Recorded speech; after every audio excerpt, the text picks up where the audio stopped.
Welcome, everyone.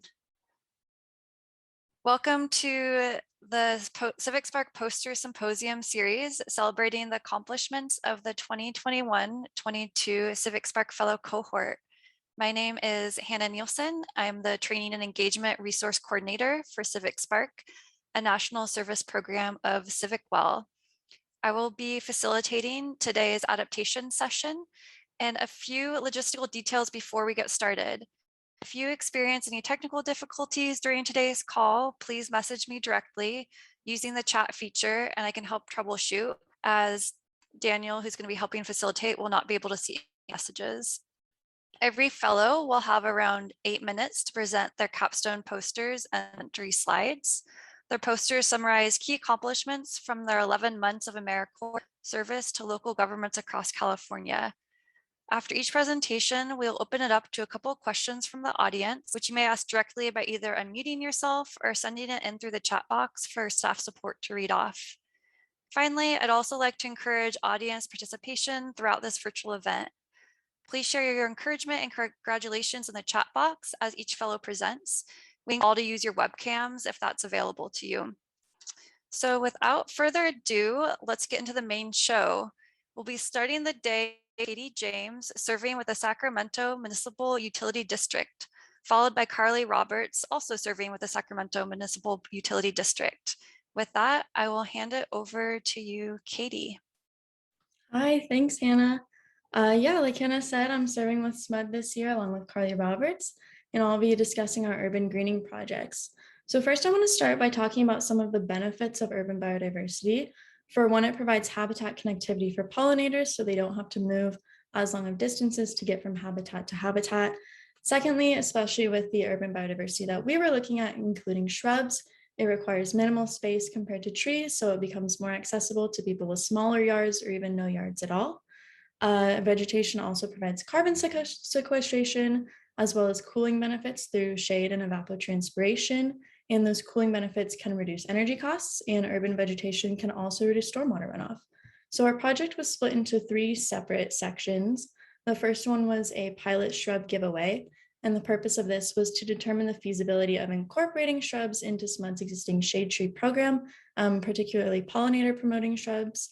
So we researched native shrubs and we collaborated with the internal graphics team and trade shows team to offer free shrubs at an Earth Day event in April in Sacramento.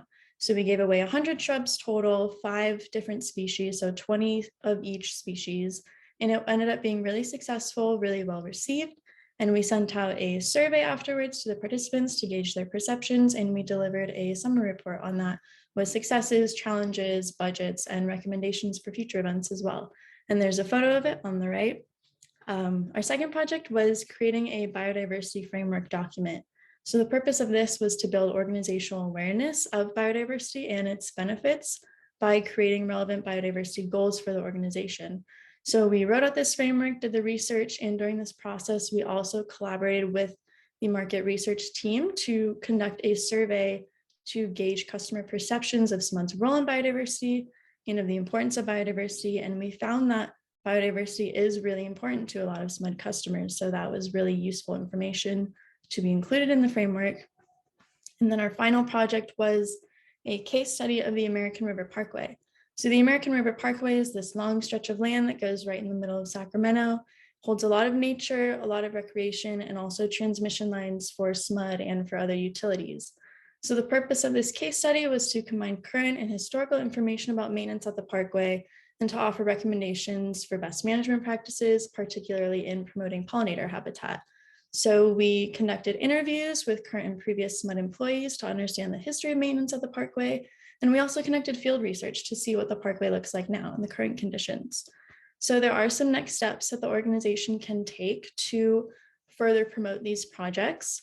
For the shrub giveaway, creating an ongoing shrub giveaway program through the existing shade tree program is going to be really beneficial, as long as having a potential for standalone giveaway events, such as the one we piloted. That's going to be really helpful in keeping that program up and running. For the biodiversity framework, it'll be important to continue socializing that within the organization, get more eyes on that so that could eventually be adopted by the organization. And then for the American River Parkway, it'll be important to continue conducting field research to see how those conditions are still changing throughout the parkway, and then coordinating with the vegetation management team to get those recommended practices in practice, and also getting more hands involved at the parkway. So creating volunteer programs to get more people involved. And there's a photo on the left of the American River Parkway as well. And then we can go ahead and go to the next slide. So I wanted to get a little bit more into the pilot shrub giveaway, because this was really a project where we were able to see it through from beginning to end, from research to the summary report. So I wanted to go through the timeline of that. So from September to December, we were doing a lot of preliminary research on California native shrubs, looking at factors such as drought tolerance, pollinator friendliness, wildfire resistance, carbon sequestration, and even ease of maintenance. And then we narrowed that list down to about 7 shrubs. And in January, we presented this research along with recommendations for a pilot program to our team. And then in February and March, we were reaching out to nurseries, seeing which shrubs we could actually acquire, meeting with the trade shows team and the graphics team to plan the event. And then in April, we had some final planning and we actually held the event. And there's some signage on the right that we had up at the event. And then in May, we wrote up that first draft summary report.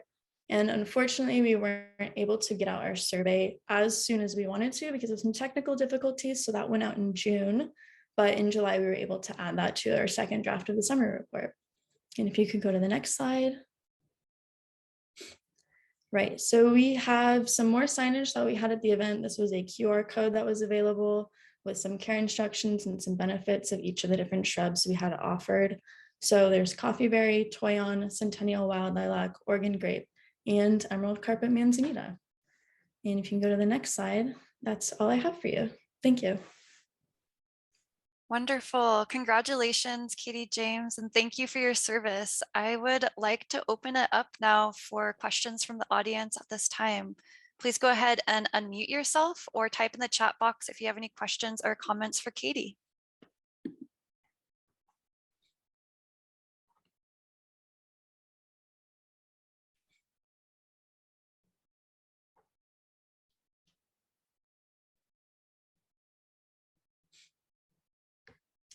Katie, can you share what was the most rewarding aspect of the work that you did this year? That's a good question. I would say it was really rewarding to have the shrub giveaway because I've been remote all year along with Carly, but that was an event that we were actually able to drive up and go in person to go be a part of. And so we had done all this work throughout the entire year, planning, researching, and to actually be able to be there in person to help give away those shrubs and see the people they were going to is really rewarding. Great.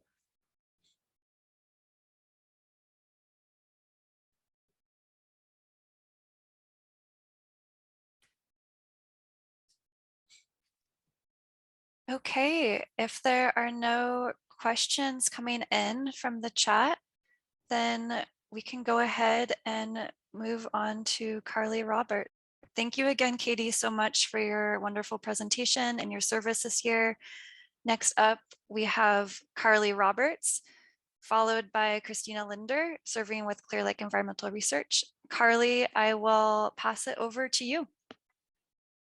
Great. Thank you so much, Hannah. And thank you so much, Katie, for such an amazing summary of our urban greening work. I think one of the most rewarding things about the projects that Katie and I worked on together at SMUD was how much our Cooler Together projects complemented the urban greening work that we were doing. We really learned how much that biodiversity and ecosystem health that we were so focused on with our shrub project and our biodiversity projects create these really important and incredible co-benefits when it comes to heat mitigation and just overall improving citywide health and quality of life. So something that's been really rewarding for me is seeing how closely interlinked those two things have been and those two projects have been. So when it came to our Cooler Together projects, as you can see in the title, most of this project was dependent on Katie and I completing extensive research. So we really dove in the first, I would say, 4 months of the service year into researching the urban heat island effect, heat mitigation solutions, nature-based solutions to heat, failures to account for heat mortality, naming heat waves, and really understanding like who is impacted by heat at a citywide scale. So we first had to understand the climate related phenomenon of extreme heat, and then the city specific phenomenon of the urban heat island effect. We learned a lot about how this impacts Sacramento specifically and SMUD's service territory specifically. SMUD being a utility is extremely vulnerable to the impacts of extreme heat, and can even experience something as big as a blackout as a result. So, Kathleen Ave, our supervisor, directed a lot of this research, and we had to become kind of experts on these topics. But we had a big goal of increasing interagency understanding of heat within SMUD. So we did a lot of learning about the urban heat island effect and extreme heat through our participation in the extreme heat working group, and then participated in listening sessions and workshops prior to the release of California's extreme heat action plan in January. So then we got to work presenting our understanding of this plan once it was released to SMUD teams to increase agency awareness of the heat-related state legislation and ways that it was going to affect SMUD. And as far as our outreach, the rest of our outreach component of our project, we did definitely encounter some obstacles. We completed all of this research and we were having a difficult time kind of finding the right avenue and the right audience and the right platform for presenting this research, and creating more awareness of heat and the urban heat island effect. But we ended up connecting with SMUD Sustainable Communities, and we presented our research at a Tech Trek STEM camp, which is a camp for middle school aged girls. And that's been a really, really fun part of this project. We've completed virtual and in-person presentations, and they've been really inquisitive. They've been asking great questions, and it's been a really awesome place for us to extend our research. So, and finally, to kind of round off the internal SMUD agency awareness that we've been trying to create, we're working on some sustainability training modules that we're just now wrapping up for SMUD staff that's related to heat and some other sustainability topics as well. So, while we did face some challenges kind of finding that audience and platform, we did ultimately find some great ways to bring our research to different groups within SMUD and outside of SMUD too. So as far as next steps, we do really want to see the formal incorporation of shrubs into the shade tree program. Like Katy mentioned, this is going to be a key. It's going to have so many co-benefits, but one of them is going to be cooling. So we're hoping to see that as a part of our legacy after we leave SMUD. And then we would like to, after we finish developing out these training modules, see them become real trainings that SMUD staff can take to increase their ability to think in systems and understand heat as the wicked problem that it really is. And finally, we'd really like to see sustainable communities conducting more heat outreach to schools in Sacramento. We found that the STEM campers were really receptive to this issue and had, they were able to offer how it had affected them at school and personally. So we think schools would be a great place to continue conducting outreach. So if you have any questions for me, I'm happy to answer them now. Yeah, thank you so much. Great. Thank you so much, Carly. Congratulations and thank you for your service. As Carly mentioned, now is a great time to ask any questions. If you have any, please unmute yourself or type in the chat box if you have a question or comment for Carly.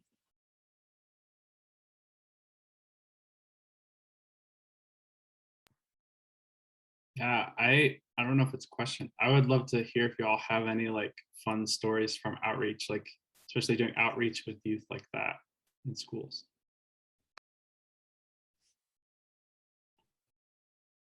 Yeah, A lot of our outreach within SMUD was pretty standard, pretty formal, just kind of increasing awareness. But we did get to have some fun with the Tech Trek campers. They asked a lot of questions that really stumped Katie and I, if we're being honest. So, of course, it was just fun to be, even virtually, just to feel the energy through through Zoom and their excitement. But yeah, they asked a lot of questions that stumped us. So that was actually kind of fun for us to, follow up and get answers to their questions and make sure that, yeah, we were answering everything that they were curious about.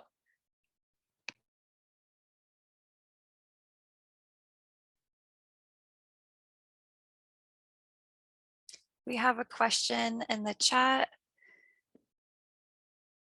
So with Europe and many parts of the world facing so much extreme heat and wildfires this summer, I'm curious as if SMUD plans to do any international sharing of the knowledge gained through your projects. That's actually a really great, as far as I know, I don't know that there are any efforts to share knowledge internationally. We did actually work closely with a French utility, Dighe, on some of our biodiversity work, and I think we could further some of our outreach and maybe reach out to them and share some of the knowledge we've gained about how heat impacts utilities. So that's actually a really great idea.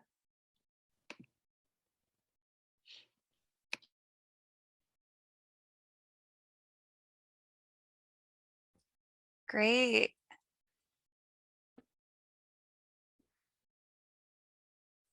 Sorry about that. We're going to move on to Kate Lyons, who is serving with the Metropolitan Transportation Commission. And then we will come back to Kristina and Kate. If you are ready to get started, we'll hand it over to you. Yeah, sure. So hi, everyone. It's great to be here, and it's been really interesting to learn about everyone's project so far, and excited to learn about some more. My name is Kate Lyons, and throughout the service year, I've been serving with the Metropolitan Transportation Commission and the Association of Bay Area Governments, also known as MTC-ABAG. Throughout the fellowship, I've worked on a team of resilience planners with technical assistance, research, and programming. MTC-ABAG's resilience work assists Bay Area local governments with planning for earthquakes, the effects of climate change, and other hazards. They do this through curated tools for research, policy, planning, and implementation, as well as funding for resilience initiatives. In sharing my experience with one of these projects with you, I hope that you'll come away with some lessons with how to create meaningful policy resources with research informed by engaging with experts and jurisdictions. So the project I'll be talking about today was a technical assistance workshop called Wildfires, How to Preserve and Protect Housing. The need for this project was identified through outreach that identified housing issues that local governments across the Bay Area face. Jurisdictions expressed challenges with addressing housing safety and supply in areas with significant wildfire risk. The goal of this work group was to provide resources for local housing and planning staff to integrate wildfire and housing issues in land use planning efforts, like the housing elements and safety element updates. To do this, we presented 4 virtual workshops over the course of 4 months to present information, best practices, case studies, and jurisdictions' experiences when dealing with the intersecting issues of climate and housing crises. These workshops covered 4 themes, which you can see here on the left. The first workshop detailed the evolution and behavior of wildfires. The second detailed defensible space and home hardening, which are methods for safe materials and landscaping on and around houses. The third workshop focused on new evacuation laws and modeling approaches that were being developed at the state level, as well as some researchers from UC Berkeley. And then the fourth and final workshop wrapped up all of the information that we presented in the first 3 workshops to lay out how jurisdictions can use land use planning to address wildfire and housing challenges concurrently. This fourth capstone style workshop and the associated resources that were provided are what I'd like to focus on today and where I made the most contributions as a fellow. I supported the development of a 14-page technical resource guide, which provided a host of policies and programs for jurisdictions to implement into their housing and safety elements. And I'd like to share with you how we did that. So the intersection of wildfire and housing is a relatively new field with rapidly evolving laws, research, and challenges. So to learn as much as we could about the field and challenges, we met with wildfire and housing experts, as well as Bay Area jurisdictions who have been modeling best practices when it comes to creating policies and programs to address these issues. We also met with state and local wildfire and planning officials who were most familiar with the changing regulations and programs to support jurisdictions. We used all of this information to inform our identification of 3 or 4 key challenges that we needed to address in this technical assistance resource. And the challenges we chose were 1, reducing the ignition of homes, 2, addressing minimal property setbacks or the distance in between homes, and kind of mitigating the issues of ignition that can be created when homes are really close together. 3, improving evacuation times in terms of safety and swiftly communicating with residents who are at risk, and then incentivizing individual as well as community action. So these 4 challenges were then used to develop policies and programs, which was where kind of the bulk of the work was done for the resource guide in this and this document. So as we began to compile some helpful policies and programs, we noticed that there were a few major themes for what policies and programs address. So sorting these policies made it easy for jurisdictions to use this guide and figure out which policies best apply to where they are in the wildfire and housing planning process, and also what kinds of policies they're looking to incorporate into maybe a housing element or a safety element. And so I'll just kind of skip through that real quick. These are kind of featured on the next slide, but there were some really interesting tensions that came up in this workshop series, and you can see those on the bottom. So with equity and access specifically, a lot of areas in the Bay Area with significant wildfire risk are actually located in very highly resourced areas. So it gets challenging when you're thinking about limiting development or limiting opportunity to those areas. So that was something that we balanced. There's also a lot of information we uncovered about how stakeholders in collaboration, especially internally within local governments, are working around this issue. So making sure that both planners and wildfire safety professionals are on the same page and kind of communicating about what wildfire planning processes and housing processes are in place was really interesting. And then there are a lot of state laws that are coming onto online that address the evacuation and housing issues. And then finally, another interesting issue is the issue of both individual and community action. So it's really important for wildfire for the actual individual home to be adapted, as well as your entire neighborhood to be adapted. So we wanted to incorporate policies that would address both of those. Can you go to the next slide?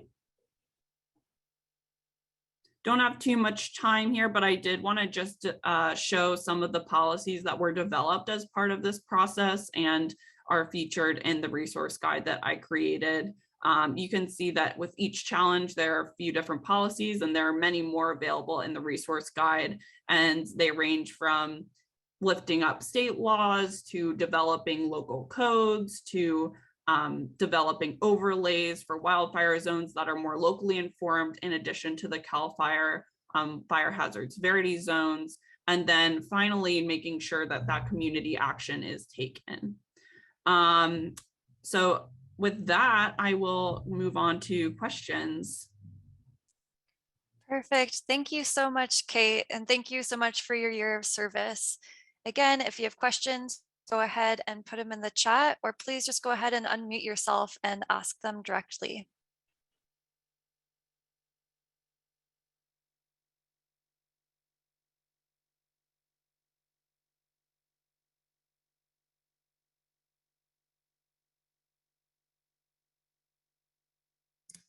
Yeah, Daniel, I see your question about evacuation times. That definitely is a huge challenge. So there are a lot of really interesting new technologies and research that's being done around modeling the actual evacuation possibilities during a wildfire event. So since wildfire is such a changing and evolving situation, there are some new models that are being developed by universities, like you see Berkeley researchers there have like a cool simulation where you can see like what it looks like to evacuate. And then there are also some new tools as well for local governments to improve their evacuation planning that are like more of a private sector initiative. So I think things like that are just becoming a lot more popular. And then especially in the hills in the Bay Area, there are also a lot of issues around really narrow roads and kind of winding roads that limit the ability for people to evacuate. So trying to limit parking on those roads, making sure that people evacuate early, all of those are kind of solutions. But we detailed a lot of those types of things in our resource guide.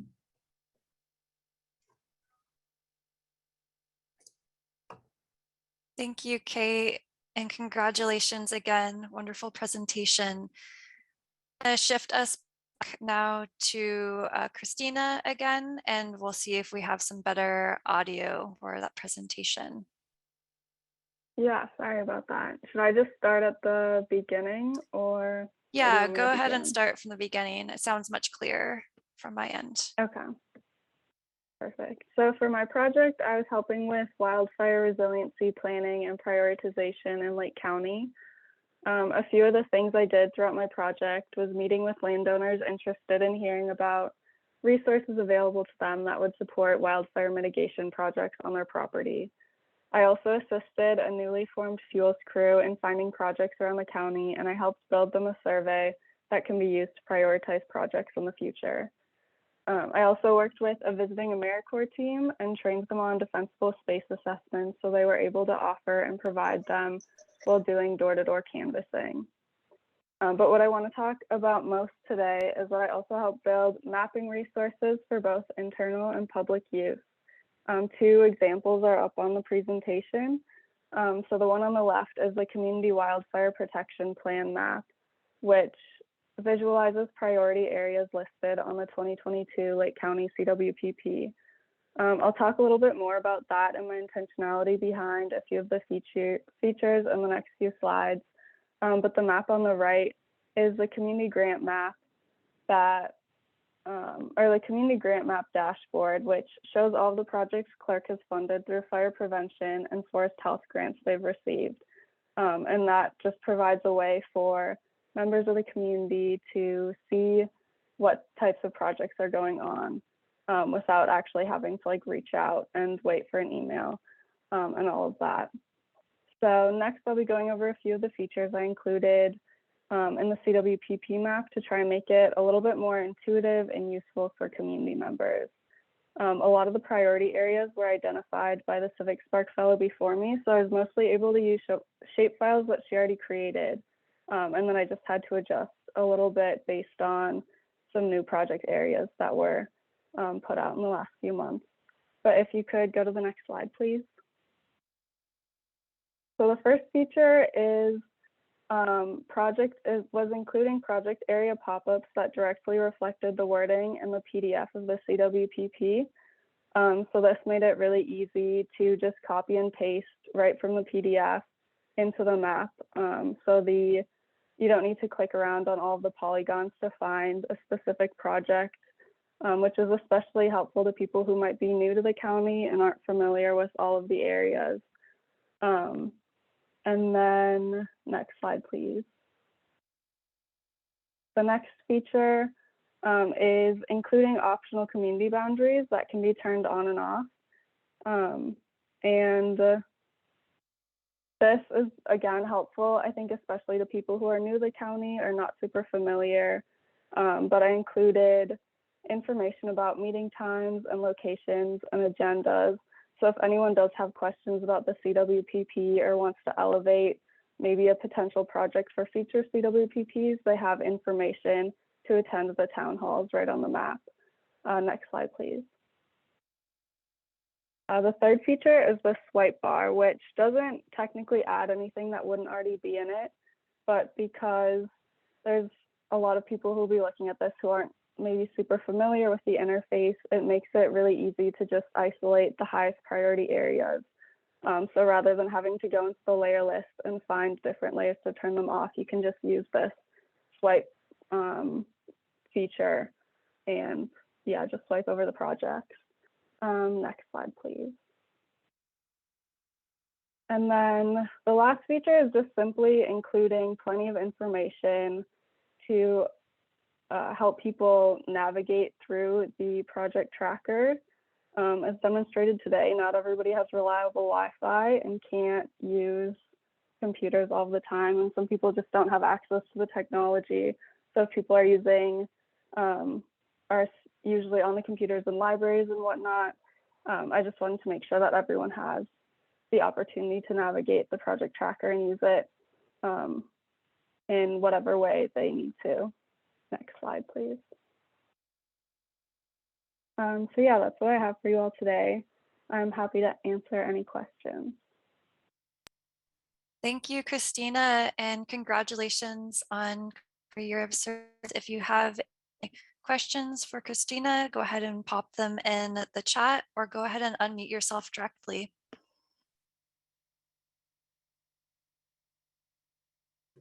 Yeah, I have a question. This is just because you've had like an overview of how these projects, like where these projects are going to be in Lake County, like how do you see your work with the fuels crew that you mentioned earlier, like dovetailing with some of these projects that you spent a lot of time mapping? Yeah, so I think that was one of like the more, I guess, satisfying parts of making the map is seeing how I impacted some of these project areas. So if you go back to, I think, maybe the last slide, I don't know if you'll be able to see it from here, but there's a few areas that will soon be able to be blocked in as blue, as like in progress, because of some of the other work that I did with the fuels crew and finding them projects. And in the future, this will be helpful to them and other crews around the county in finding different areas to maybe prioritize for future projects. I don't know, hopefully that answers the question.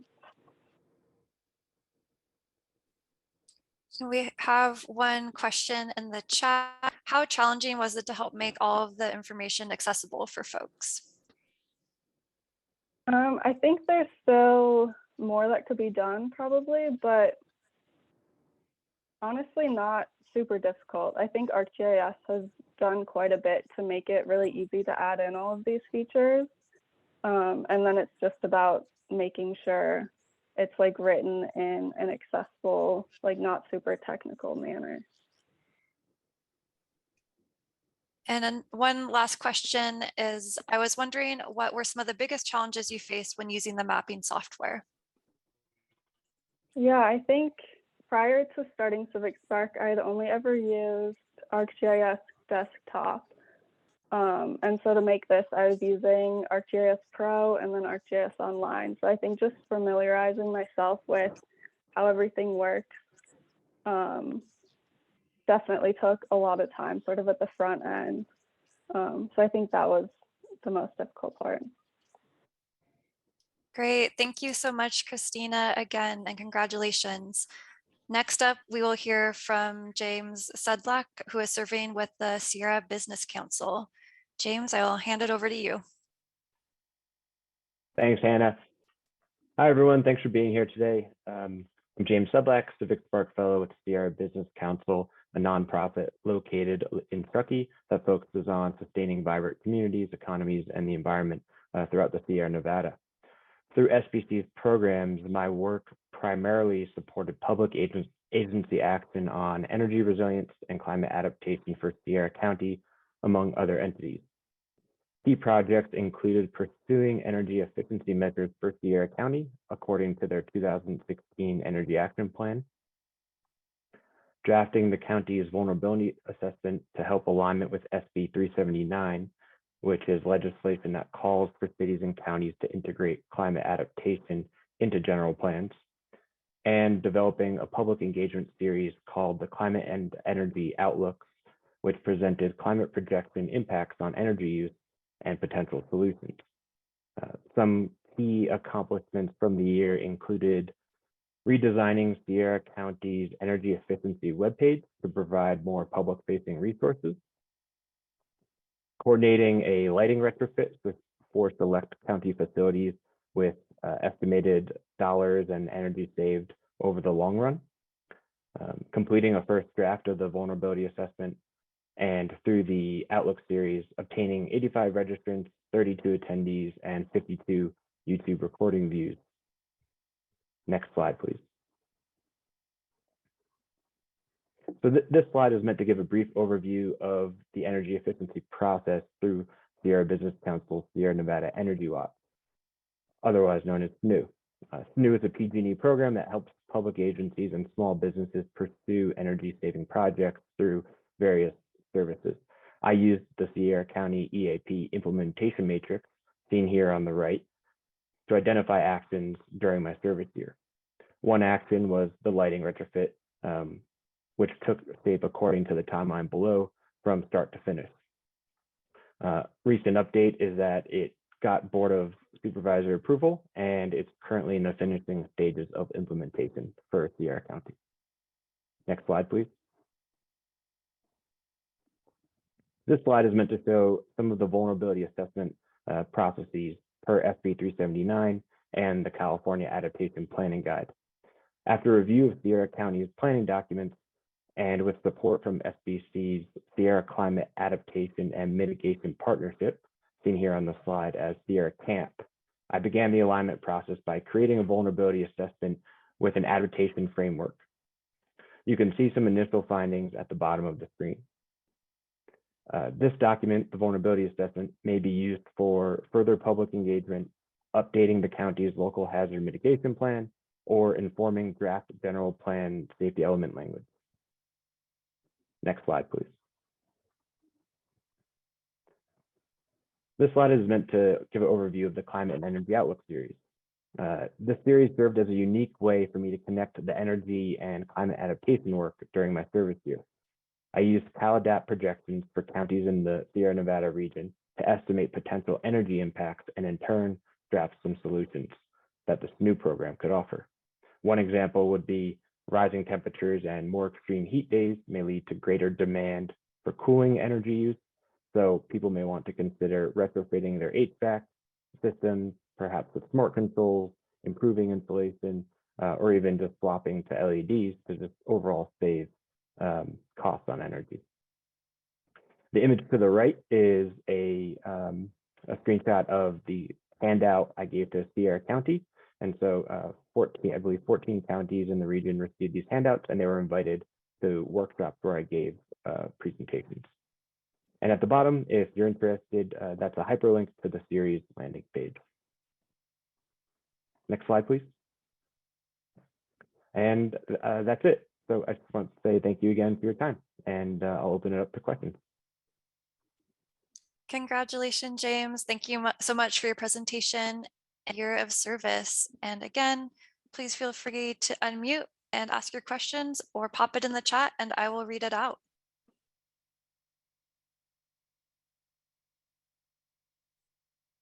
One question I have, James, is what was the rewarding aspect of the work you did this year?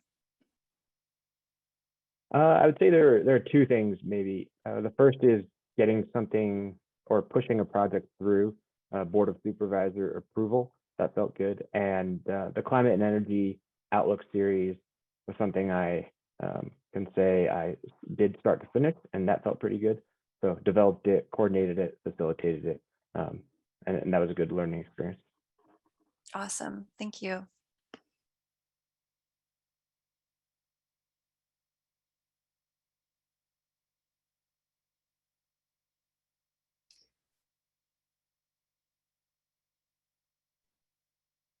Actually, Daniel's question, what did it feel like to finish the VA? A huge sigh of relief. Perfect. Okay. Well, if there aren't any other questions, thank you again so much, James. And next up, we will hear from Alhad Dighe, who is serving with the Bay Area Regional Collaborative. followed by Bradford Tarwater. Hand it over to you, Alhad. All right, thank you, Hannah. Hi, everyone. My name is Alhad Dighe, and for the past year, I've been the CivicSpark Fellow at the Bay Area Regional Collaborative, working on cross-sector and agency collaboration for climate resilience within the Bay Area. Before I get started into the project, I want to just give a bit of an overview of what BARC is, because I think it's a pretty unique organization. It's a really small team, but it's a consortium of regional agencies from Bay Area regional government, comprised of 7 regional planning agencies or regional government bodies, which are the Association of Bay Area Governments, the Bay Area Air Quality Management District, Bay Conservation and Development Commission, the MTC, which is the Metropolitan Transportation Commission, along with a couple of non-voting members of our board, which is Caltrans, the Water Board, and the State Coastal Conservancy. And the goal of BARC, Bay Area Regional Collaborative, is really to coordinate and align some of the policy and planning within the Bay Area, and particularly for the service of over the course of last year, it's been around climate change and climate adaptation. So the impetus behind this project, which I'll talk about in detail afterwards, was really a joint resolution that passed back in September last year to address climate change through a multi-agency approach. And this, the result of the work from the last year, developed something called a shared work plan. And that basically laid the groundwork for the next couple of years for all these agencies to collaborate on and address this dire, crisis that we all have right now, which is climate change.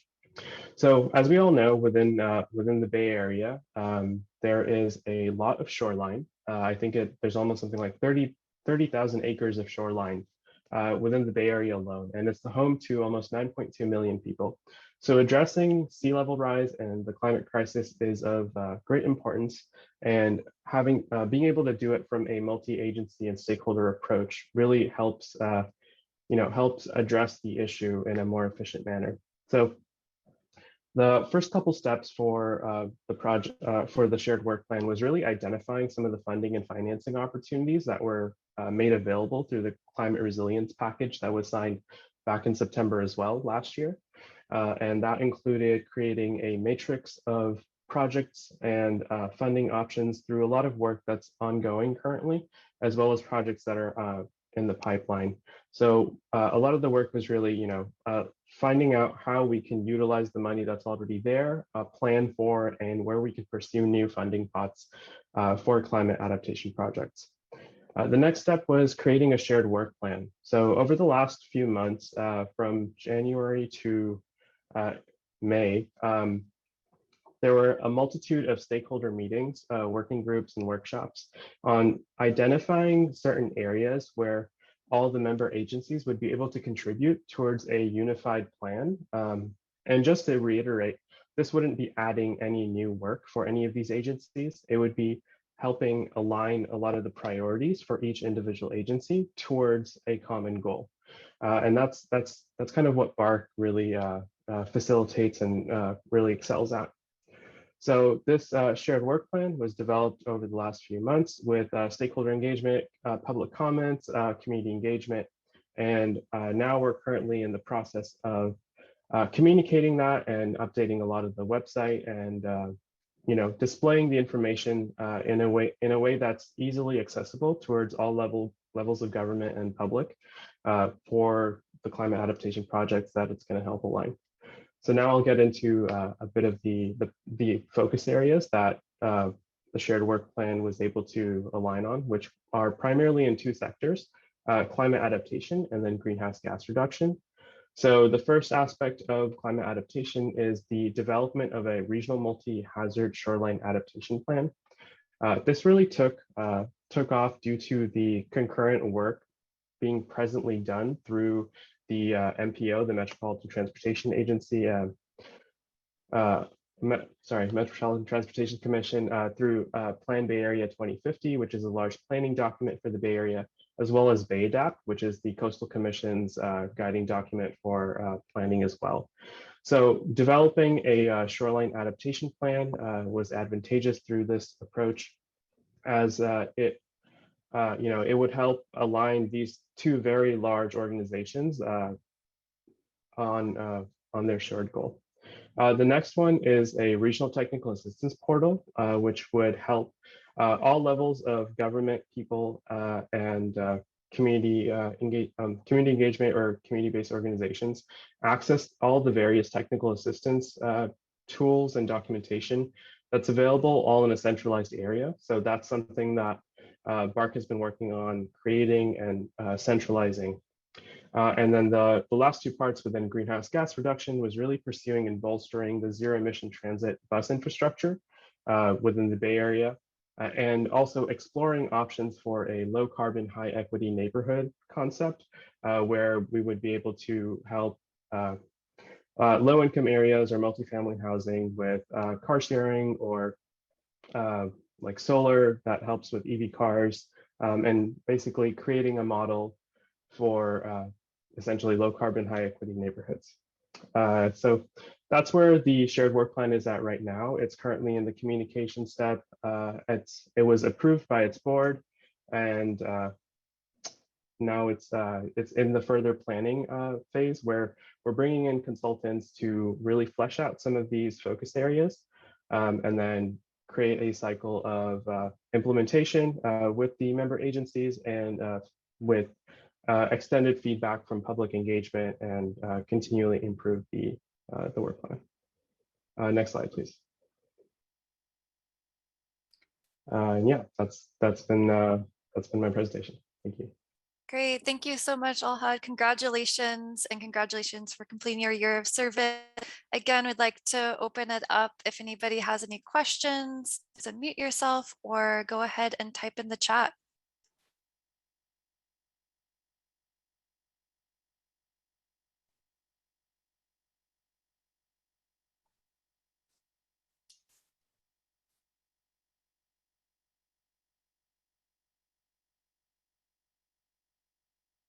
Question in the chat: what aspect of the plan was most exciting to learn about or work on for you? Yeah, definitely. I think for me, due to the nature of BARC and where it sits in regional government, it was extremely interesting for me to learn about all the various different planning agencies that we interacted with through the development of the shared work plan. We did everything from transportation to like natural habitat restoration to planning to what else? Transportation. So it was a really great way for me to learn about what goes on in all different layers of local government as well. We had many different opportunities and workshops with different levels of local government. So being able to see where each level of government has its hand within climate adaptation was valuable to me.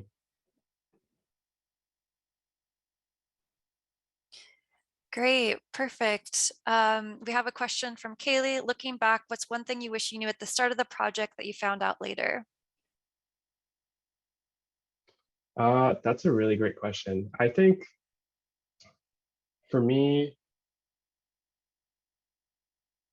being a little bit more aware of what the scope of work like this can be would have been useful. I think every single time I was in a meeting, I was learning something new and I was interacting with new people, and it took a really long time to catch up and stay afloat. So I think being able to expect some of the breadth of knowledge that I would have to acquire to just to stay up to date would have been useful to know at the start.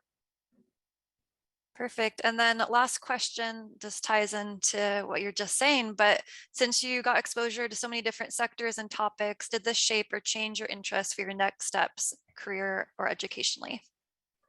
Absolutely. I think it really solidified my interest to be within adaptation, but it also helped me learn that while really high level planning is very important, for me, I'm able to utilize my skills at a more lower level with community engagement and direct outreach. So that's been useful for me to recognize and see that moving forward in my career. Perfect. Thank you again, Alhad. And next, we will hear from Bradford Tarwater, serving with the County of Santa Clara Public Health Department. Passing it over to you, Bradford. Thank you, Hannah. I'm Bradford. I'm working on extreme heat communications and adaptations with the Santa Clara County Department of Public Health. So in the face of growing numbers and the severity of extreme heat events, the County Public Health Department was awarded a grant by the CDC, the Building Resilience Against Climate Effects grant. I'll go over it in a little bit, as an attempt to enhance communications and resources to adapt for climate change's effects on health. My main role within this grant is cooling center assessments and mapping. They're a key tool in adapting to extreme heat, serving as free public locations to cool off safely during extreme heat events. Public health departments conducting research into the best practices for these centers and how to improve the effectiveness and usage through research methods, including not limited to literature reviews, interviews, assessment surveys.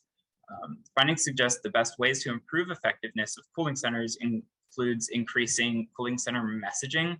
This may look like emphasizing the cooling center option in heat health messaging, or putting up physical flyers in communities with an active cooling center, or expanding services provided by cooling centers, which may look like family events to incentivize the usage, or staff heat-related illness response training to improve effectiveness. Another of my main contributions to this grant is the climate and health messaging. So in a whole county, keeping people safe from climate and health effects, it's a large scale, and it requires consistent educational messaging about how to keep oneself and others safe. The health department's developing a climate and health website where people can go to learn more about how different climatic conditions like wildfire, extreme heat, poor air quality, drought, etc., can affect their health and how to keep safe. In addition to this website, the health department is developing a climate and health social media toolkit to advise any outreach that any organization within the county may want to do about heat and air quality. A little bit of the background on the grant. It's a 5-year grant with the goal of improving adaptive capacity and resources to counteract the effects of climate change. In it is mapping, assessing, determining best practices for cooling centers, mapping internal communications, and increasing climate and health messaging. Something that I've done that I'm pretty proud of is the cooling center map.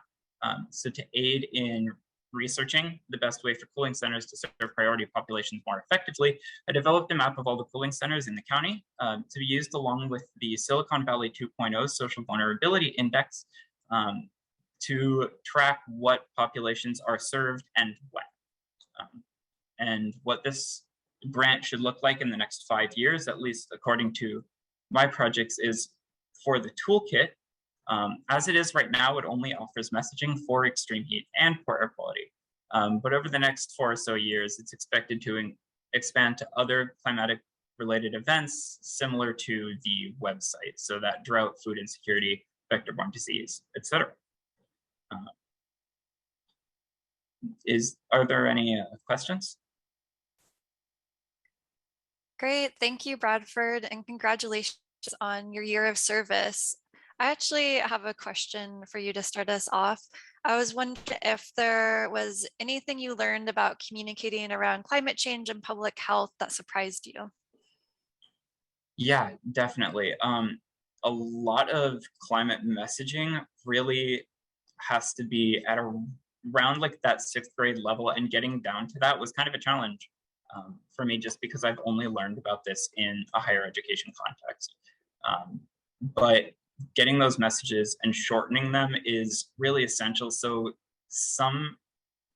what I kind of was told was that it's a little bit like lying, because you can only tell them a little bit of the information, just what's most important, and you can't give them more information past that besides go to this website to learn more. That's fascinating. Thank you, Bradford.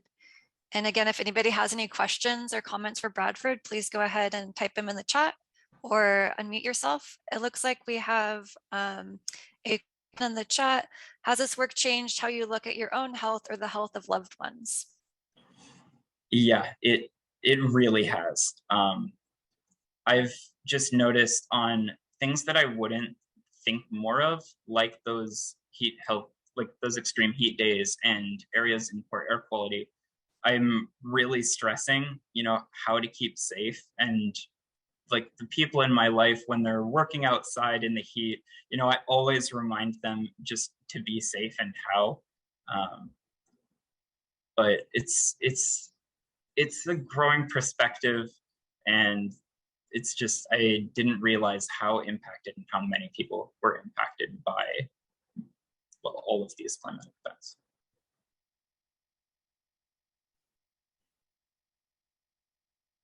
Great, thank you so much, Bradford. That was really interesting. And I will, at this point, turn it over to our next presenter, which is our last but not least. We will hear from Nick Hart, who is serving with the city of Chico. So Nick, I'm going to go ahead and turn it over to you. Thank you, Hannah, and thank you everyone for coming on today this afternoon. My name is Nick. I've been serving with the City of Chico Planning Department for the last year or so, working on environmental justice and climate adaptation planning. To place Chico on the map for folks, if you're not familiar, it's the largest city between Sacramento and the Oregon border, about 102,000 people in Butte County, which is in many ways on the front lines of sort of the climate crisis when it comes to these big inland, not necessarily the sea level rise, but the wildfire and the extreme heat stuff, really on the front lines of a lot of these big climate impacts. And so I think to best explain what I've done this year with climate adaptation, it's important to start in 2017, 2018, there was a CivicSpark fellow named Molly Markison, who's on the line with us today as City of Chico's associate planner. But her project was to create for Chico and also for Butte County the first climate change vulnerability assessments. Also in that 2017-2018 timeframe, there were two huge climate events in the Chico area in Butte County. There's pictures of them down there on the left of the slide. The first on the very far left is the Oroville Dam crisis. It was a dam spillover event caused by like surging rainfalls. It resulted in 180,000 people being evacuated from their homes downstream. On the right is, you've probably heard of this one, the Camp Fire. It was in its time the most devastating wildfire in California history that burned through the town of Paradise, which is just 10 minutes up the hill from Chico. Both of those events happening right as these climate vulnerability assessments were created really sort of resulted in this boom of climate change related planning in Chico and in Butte County. And my project this year has been to contribute to the safety element amendment of the general plan to finally codify some of the adaptation and resiliency work into that long-term document. But in between then and now, there's been a whole lot going on. In 2019, the local hazard mitigation plan was updated using those vulnerability assessments to do a lot of work visioning capital projects, things like road widenings and increases in funding for emergency infrastructure.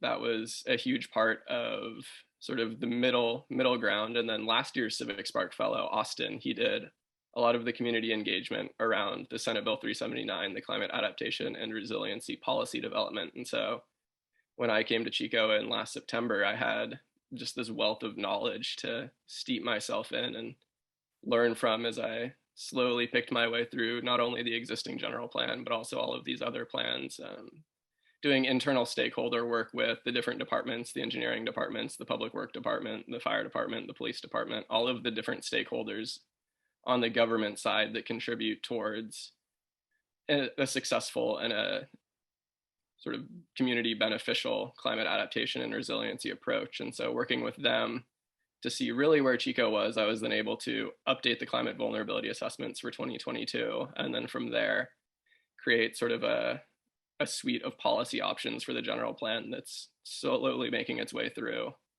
the staff review process. We're working with some of the other local government agencies in the area. And so that always adds a little bit of time to the equation, but slowly but surely getting things towards the finishing line. And so in working with the city of Chico this year to finally maybe cap off this 4 and 5 year long planning process for getting climate adaptation and resiliency into the general plan, it's been an enormous learning experience, especially because Chico is so close to so many of these issues that even if the fires don't come to Chico and even if the flooding doesn't come to Chico, there's still things that Chico will feel. After the Camp Fire, Chico's population increased by nearly 30,000 people practically overnight.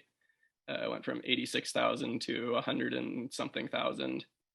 Just like that, road volumes went up by, or road traffic went up by 10%. And so there's all sorts of stuff that's still being felt from events 4 and 5 years ago that needs to be incorporated for, and there's a whole lot more than just the specific safety element stuff that needs to be considered. And so really working as much as possible and almost in networking capacity just to try and bring everyone together to confirm that all the different plans and pieces are in alignment with each other was a huge part of this work in creating something for the general plan, which hopefully can live on as a sort of centering place for a lot of the adaptation and resiliency work moving forward into the future. So I think that about sums up what I did. We can go to the next slide. And if anyone has any questions, I'm happy to answer. Congratulations, Nick. Thank you for your great presentation and your year of service. Please go ahead and unmute and ask your question directly or write in the chat and I will read it out for you.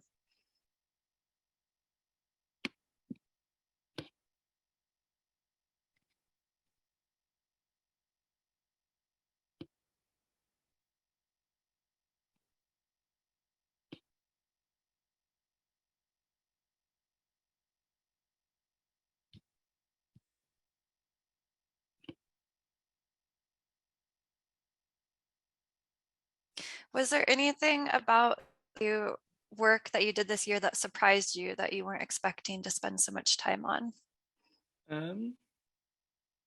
I would say that the most surprising thing for me working in Chico was like the degree of community support for a lot of this work. Being in sort of a North State context, it's from the outside, it's the state of Jefferson, if you're familiar with that. It's definitely got a lot of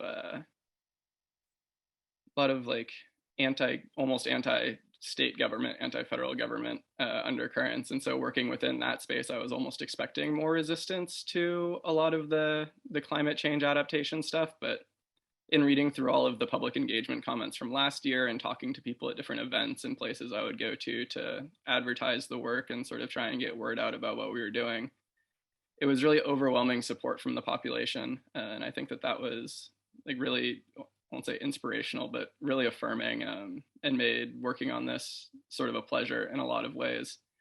And then also just the degree to which people were engaged with and knew about the local environment and how they're seeing climate change impact Chico over the course of their lives and in their stories from living there. It was really incredible to hear about at some of these events and in some of these forums. And so that was one of the more remarkable parts of the service here.